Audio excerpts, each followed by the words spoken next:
The pen snapped in two at the Meridian Softworks investor reception, and the sound was small enough that the string quartet almost covered it. Almost.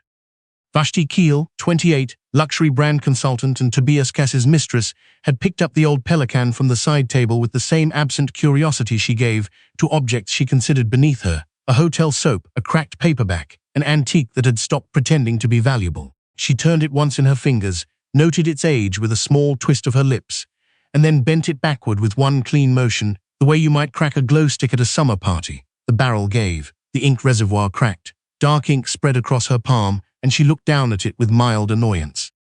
"Someone left this lying around," she said to no one in particular. Delara Vaughan Case, 37, the secret majority shareholder of Meridian Softworks and the wife of its public-facing CEO Tobias Case, stood 4 feet away with her champagne glass untouched at her side. She did not move. She did not make a sound. What left her was not a cry, but something older than that. A breath she had been holding since her mother's last night in the palliative ward, when Delara had sat beside the bed and watched Miriam Vaughan, 68, the woman who had built Meridian's foundational technology from scratch in a basement office in Waterloo, slip the pen into her daughter's hands without a word. Miriam had always believed that words made promises too easy to break, so she gave the pen instead. The same pen that had signed every founding agreement, every licensing deal, every trust document that had kept Meridian out of the hands of people who would have sold its soul for a quarter's performance bump.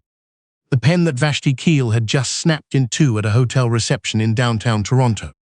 Delara's hand tightened around the champagne flute. Across the room, Tobias Case, 39, stood near a tall display of Meridian's latest interface products, nodding at something Firth Slade, 47, investment broker, Tobias's most reliable yes-man, was saying. He had seen it happen. Delara knew he had seen it. The small shift in his jaw told her so, but he did not turn. He kept his eyes on Firth and the cluster of investor contacts that Firth was quietly assembling around them like a card dealer working a high-stakes table. Elaine Case, 64, Tobias's mother and the social anchor of the Case family's image campaign, lifted her wine glass slightly in Vashti's direction. A small, approving nod. The kind that said you belong here more than the other one does. It was just a pen, Portia Kess, Tobias's younger sister, murmured from beside Elaine, glancing at Delara with the particular brand of pity that was really just contempt in a cashmere sweater. She always carries that old thing. I never understood why. Delara heard it. She was meant to.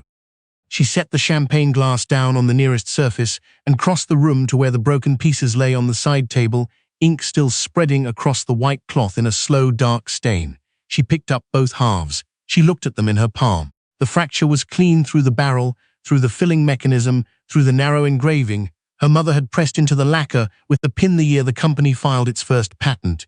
MV, 1991. This is where it starts. Delara closed her fingers around the pieces. I hope you washed your hands, Vashti said pleasantly, examining the ink on her own fingers.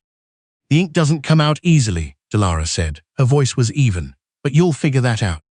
She walked to the coat room without looking at Tobias. She did not cry. She did not shake. She had learned, somewhere in the long years of managing both a grief and a company from the inside of a marriage that had slowly stopped looking like one, that public tears were a form of surrender. So she held the broken pen and walked with the particular stillness of a woman who has already decided what comes next, even if the room around her has not caught up. Alaric Veer, 61, the public chairman of Meridian Softworks and the man who had sat across from Miriam Vaughan in the original Waterloo office 30 years ago, was waiting near the coat check with a glass of water and a face that said he had been watching since the moment Vashti picked up the pen. The feeds are running, he said quietly. Reception hall, west corridor, the investor salon. Delara looked at the two halves in her hand. Good, she said. Log the timestamp. That was all. Alaric gave a brief nod and walked back into the reception. The Vaughan Trust had existed for 11 years. Miriam had structured it not out of secrecy for its own sake, but out of hard experience. A company built by a woman in a basement in Waterloo, with no venture capital and no family money, attracted a particular kind of attention once it began to succeed. The kind that arrived in suits, with term sheets and handshakes, and a very quiet assumption that ownership was negotiable if you were tired enough, sick enough, or simply underestimated enough. Miriam had spent 4 years fighting off 2 acquisition attempts and 1 fraudulent licensing dispute before she decided to move her controlling shares into a trust so well structured that even her own name didn't appear on the public-facing documents. When she died, those shares passed to Delara. and Dilara had kept the arrangement exactly as her mother had built it. For reasons that had started as legal prudence, and somewhere along the way had become something more complicated. She had met Tobias at an industry conference in Ottawa the year after Miriam's death. He was charming and ambitious in the uncomplicated way that people are before ambition gets what it wants. He did not know who she was. Not really. He knew she worked in tech, that she had a connection to Meridian, that she was quiet in rooms full of noise. He had said once early on that he liked how she never felt the need to prove anything. She had not told him then that the reason she didn't feel the need to prove anything was that the thing itself was already hers. By the time she might have told him, she had convinced herself the timing was never quite right. By the time the timing mattered, she had started to wonder if she had been waiting to see who he would choose to be without the weight of that knowledge. She had her answer now in her palm, in 2 pieces. The hotel corridor was empty enough that Clemmy Dorr, 52, Meridian's records and archive manager and the only person besides Alaric who had known Miriam Vaughan personally, found Dilara sitting on a bench with the broken pen resting on her knee like evidence. Clemmy sat beside her without being asked. She looked at the pen for a long moment. She brought it to the zoning hearings, Clemmy said, in 2003. The city of Waterloo was trying to reclassify the building your mother was using and hit her with back taxes. She walked in with that pen and a 40-page rebuttal she'd written herself. Did she win? She always won. Dilara turned the broken barrel over in her hand. The fracture is too clean, she said. That's not normal wear on a 40-year-old pen. The mechanism was intact last week. Clemmy's eyes sharpened. Someone bent it before tonight. I think so. Dilara had already taken 3 photographs of the fracture from different angles and sent them to Oswin. His reply had come in under a minute. Retain both pieces, I'll have a materials analysis done. That was Oswin Rahl's way of saying he believed her. Oswin Rahl, 54, Dilara's private attorney and the legal trustee of the Vaughan estate, never asked unnecessary questions. Clemmy was quiet for a moment. Then, there's something else. She pulled a folded document from her jacket pocket. One of our junior staff flagged this during intake this afternoon. A catering coordinator asking to confirm a contract for future co-branded events between Meridian Softworks and the Case Family Partnership Group. Dilara unfolded it. The Meridian letterhead was close. The font was right. The logo was right. But the authorization code in the lower left corner was a digit off from Meridian's current internal format, and the signatory line carried a name no one at Meridian had held in 3 years. Someone had copied an old document, updated the cosmetics, missed the internal code. Dilara's chest tightened. This was no longer only a marriage unraveling, this was misrepresentation, possibly fraud. She photographed the document. She sent it to Oswin and Alaric with 4 words, "Do not confront tonight." Alaric's response came before she reached the elevator. Understood. Meridian Legal on standby. The night she had found the pen missing from her dresser drawer, 2 weeks before the reception, Dilara had searched quietly and found it inside Tobias's briefcase. She had not accused him. She had simply taken 3 photographs of the pen in its current state, noted that the barrel's cap showed faint pressure marks that hadn't been there the last time she had used it, and sent the photographs to Clemmy with a timestamp and a note. Please keep these on file. Clemmy had written back at midnight. Is this what I think it is? Dilara had written, I hope not. But she had worn the pen to the reception anyway. Not because she was careless, because it was the last object her mother had pressed into her hands, and the day Dilara stopped carrying her own history out of fear was the day she admitted that the people who underestimated her had already won. And because Clemmy had saved the photographs, and because Alaric had arranged for the reception hall to be covered by Meridian's standard event security feeds. She had known, somewhere in the quieter part of herself, that something was going to happen that night. She had simply not known yet what shape it would take. Oswin arrived at the Meridian offices at 2 in the morning with a leather portfolio and wet shoes, and the particular stillness of a man who had been in worse rooms than this one. He spread 5 folders across the boardroom table and did not sit down. Divorce petition fully drafted, he said, touching the first. Grounds: infidelity, sustained financial deception, public humiliation. He moved to the second. Civil claim for deliberate destruction of a historically significant company artifact. The pen has a recorded chain of custody going back to 1985. Third folder. Corporate investigation into unauthorized use of Meridian's name in investor communications. Fourth, fraud review of the falsified co-branding document and all Case Family communications referencing Meridian access. He paused at the 5th. Dilara looked at it. Shareholder reveal strategy, Oswin said. If you choose to go public with your ownership at the annual Meridian Shareholders Forum. Alaric spoke from the corner of the room. The forum is already scheduled. The agenda includes a presentation on Meridian's founding decade, the Vaughan Technology Legacy Retrospective. I designed it 3 months ago. He looked at Dilara. I designed it for this. She had suspected as much. Alaric had known her mother longer than anyone. He had watched the Case family use Meridian's name at industry events, at charity, galas, at investor dinners, with the calm patience of a man who was waiting for the precise moment when the correction would be clean and permanent and unanswerable. Dilara sat down. She was very tired. The broken pen was in a sealed evidence bag on the table beside Oswin's portfolio. There's one more thing, Oswin said. His voice had changed. He placed 3 documents in front of her. The first was as an anonymous payment guarantee from 4 years ago, issued through a private trust management account to cover the outstanding liabilities of Case Ventures Incorporated when it was 18 days from defaulting on a mid-market loan. The second was a private medical fund transfer the year Elaine Case had her hip surgery at a private facility in Mississauga, and the cost exceeded her insurance ceiling by $60,000. The third was a legal settlement from 2 years ago, when Portia had posted something damaging about a former employer and found herself on the receiving end of a defamation claim that could have ended her career.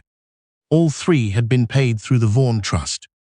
All 3 without anyone in the Case family knowing where the money had come from, or perhaps without them caring enough to ask. Dilara looked at the documents for a long time. I did not do those things to hold anything over them, she said. I know, Oswin said. I did them because I was married to him, because I thought that was what you did when you loved someone. I know that too, he paused, but it establishes motive and pattern. It shows that this family materially benefited from your resources while publicly treating you as peripheral. We only use it if they push back and claim otherwise. Dilara closed the folder. She looked at the window. The city outside was quiet, the lake dark past the lakeshore lights. She thought about Tobias in the early years, before the investor dinners, and the Casey family's expanding sense of their own importance. She thought about a winter evening in Kensington Market when they had been walking, and he had stopped in front of a gallery window and said, I don't think I'm smart enough for this world, Dilara. The real version of it. And she had taken his hand and said, then stay close to people who are until you believe you are too. She had meant it as love. She had not understood that he would hear it as permission to stop developing his own. She signed the authorization for investigation. By sunrise, the private investigator Oswin had retained had sent his first file. The photographs were clean and time-stamped, taken from a public venue. Tobias and Vashti arriving together at a restaurant on King Street West. Vashti wearing Tobias's jacket over her shoulders, his hand at the small of her back, neither of them hiding. Dilara looked at the photographs in Oswin's office. She felt something in her chest unlock, not break, because it had already broken, but unlock, the way a door does when someone finally stops holding it shut from the inside. Alaric played the second file. Vashti's voice first, speaking to Portia. Did you see her face? I thought she was going to cry right there. A pause. Then Tobias, she doesn't cry in public. Vashti, what does she do? Tobias, nothing. That's the whole point. The room went silent. He said that, Dilara said. Not a question, just the thing landing. Oswin turned off the recording. You don't have to listen to more today. I needed to hear it. Her voice was steady, but her hands were cold. He was not describing my weakness. He was describing what he thought my silence meant. He got it exactly wrong. Clemmy, who had not spoken for the past hour, looked up from the corner. Your mother was the same way. People mistook her quiet for accommodation, right up until the moment they didn't. Dilara looked at the evidence bag on the table, at the 2 pieces of the old Pelican lying parallel beneath the clear plastic. I want the pen sent for materials analysis, she said. I want a formal record of the stress fracture. And I do not want any of this released before the shareholders forum. Let them think I am at home, recovering. Oswin looked at her. And are you?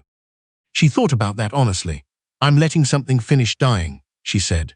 That's not the same as recovering. In the weeks between the reception and the forum, 2 worlds ran parallel.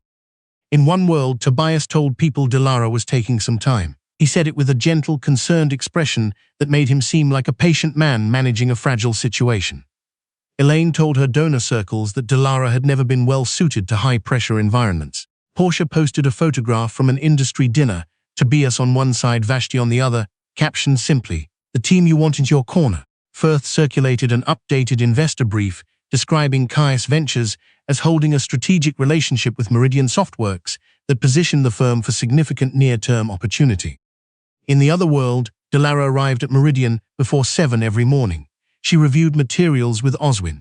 She sat with Clemmy in the archive room and looked at her mother's original technical drawings. She signed approvals and read legal briefs and met with Alaric in the small conference room on the 4th floor where the windows faced east and the morning light was clear. At one of those meetings, Maeva, 23, a junior analyst who had been with Meridian for 8 months, and who was quiet in the way of someone who listened before speaking, appeared in the doorway with an apologetic expression and a folded letter. "I'm sorry to interrupt," Maeva said. "I know today is—" She stopped. "I needed to ask about the Employee Hardship Fund. My father had a stroke 2 weeks ago. The fund was approved for the base amount, but the rehabilitation facility he needs is out of coverage, and the supplemental request crossed the threshold that needs board sign-off." She looked at the floor. "I didn't know if it was the right time to ask." "Give me the letter," Delara said. Maeva hesitated. Then she crossed the room and held it out. Delara read it. The facility name, the weekly cost, the gap between what the fund covered and what was needed. She understood immediately why it hadn't been automatically processed. She picked up a pen, a different pen, a simple ballpoint, nothing irreplaceable, and signed the authorization in the capacity Oswin's documents had spent 11 years preparing her to use. "The supplemental amount will process by Friday," Delara said, "not as a favor, as what the fund exists for." Maeva looked at the signature. She looked at the title below it, a title Delara had not used in writing since the trust was formed. "I didn't know," Maeva said quietly. "Not many people did." Delara handed back the letter. "That's about to change." The invitations to the Meridian Softworks annual shareholders forum went out on cream-colored cardstock with the company's original watermark, the one Miriam Vaughan had designed in 1991, a simple intersecting circuit that most people now saw only as a logo and no longer traced back to its origin. Tobias's name appeared on the RSVP list in the category marked Investor Observer. Firth's name appeared beside his. Elaine and Portia requested +1 status and received it. Vashti Keel had received a separate invitation through Firth's office and confirmed attendance. None of them understood that the seating they had been given was a record, not a reward. On the morning of the forum, Delara stood in the private anteroom off the main stage of the Metro Toronto Convention Centre. Oswin was beside her. Clemmy was there with the evidence portfolio. 3 sealed folders sat on the dressing table: divorce papers, corporate fraud notice, and the injunction against Caius Ventures' use of Meridian's name in any future investor communications. None of them would be delivered until after the presentation. Delara opened the evidence bag and looked at the 2 pieces of the pen for the last time. The materials analysis had confirmed what she had suspected. The stress fracture was inconsistent with accidental damage. Someone had applied deliberate lateral pressure to the barrel before the reception. The pen had been prepared to fail in public. She placed both pieces into a small glass display case that Clemmy had brought from the archive room. Beside them, Clemmy set a photocopy of the original 1991 patent signing document, the pen's ink still visible in the loops of Miriam Vaughan's signature at the bottom. "She would have found this whole thing extremely satisfying," Clemmy said, "and she would not have admitted it." Delara smiled for the first time in weeks. The forum opened with 2 hours of standard shareholder business: financial reporting, technology roadmap presentations, Q&A with the executive team. Tobias sat in the 4th row with Firth on one side and Vashti on the other. Firth had whispered something as they sat down, and Tobias had looked satisfied, the look of a man who believed the room had already decided to include him. Then Alaric took the podium for the retrospective presentation. Meridian Softworks was founded in 1991, he began, in a rented basement office in Waterloo, Ontario, by a woman who wrote her own code, filed her own patents, and signed every founding document with the same pen because she believed that consistency was a form of honesty. The screen behind him showed the 1991 office, a desk, a lamp, a woman in her early 30s with her sleeves rolled up, looking at something off camera, the pen visible in her hand. The audience went still.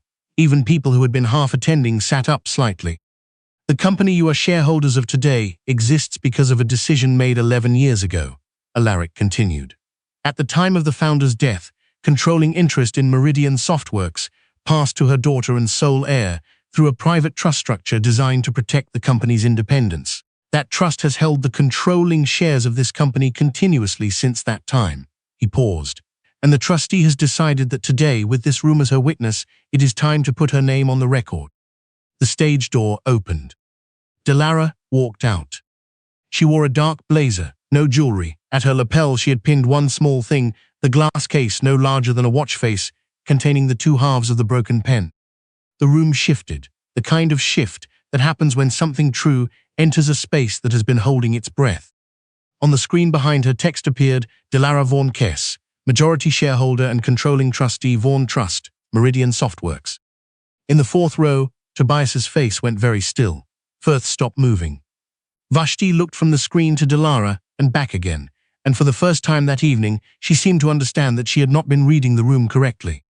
Elaine said quietly, and without meaning to be heard, "No." Delara did not look at any of them first. She looked at the shareholders, the staff, the journalists, the investors. She looked at Maiva near the back of the room, whose expression had shifted from professional neutrality to something that looked like recognition. "My mother built this company out of principle," Delara said. "The principle that good work, honestly done, should belong to the people who do it, not to whoever is most willing to tell the loudest story about having access to it." She touched the lapel case.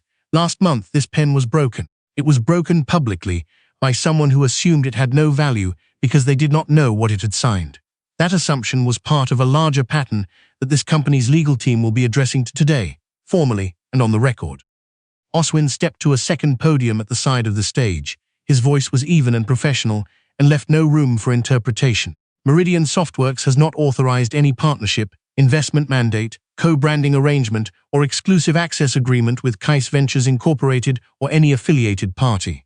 All investor materials suggesting otherwise are false and are the subject of an active fraud review. All communications referencing Kais family access to Meridian's future business are null and without standing. Meridian's legal team has filed the relevant notices this morning." Firth Slade's phone lit up, then again, then 3 more times in quick succession. He looked at the screen, and his face did the thing that faces do when the structure a person has been building falls away all at once. Tobias stood. Security was in the aisle before he reached the end of his row. They did not touch him, they simply stood there. The cameras were already on him. Delara looked at him then. There he was. Not the man she had married, or rather the man she had married was still visible inside him. Briefly, the way you can see a younger version of someone in an old photograph if you look at the right angle. But that man had made choices, and the choices had accumulated, and now he was standing in a shareholder forum in Toronto, being documented by 3 cameras, while the company he had been borrowing credibility from revealed that it had never belonged to him at all.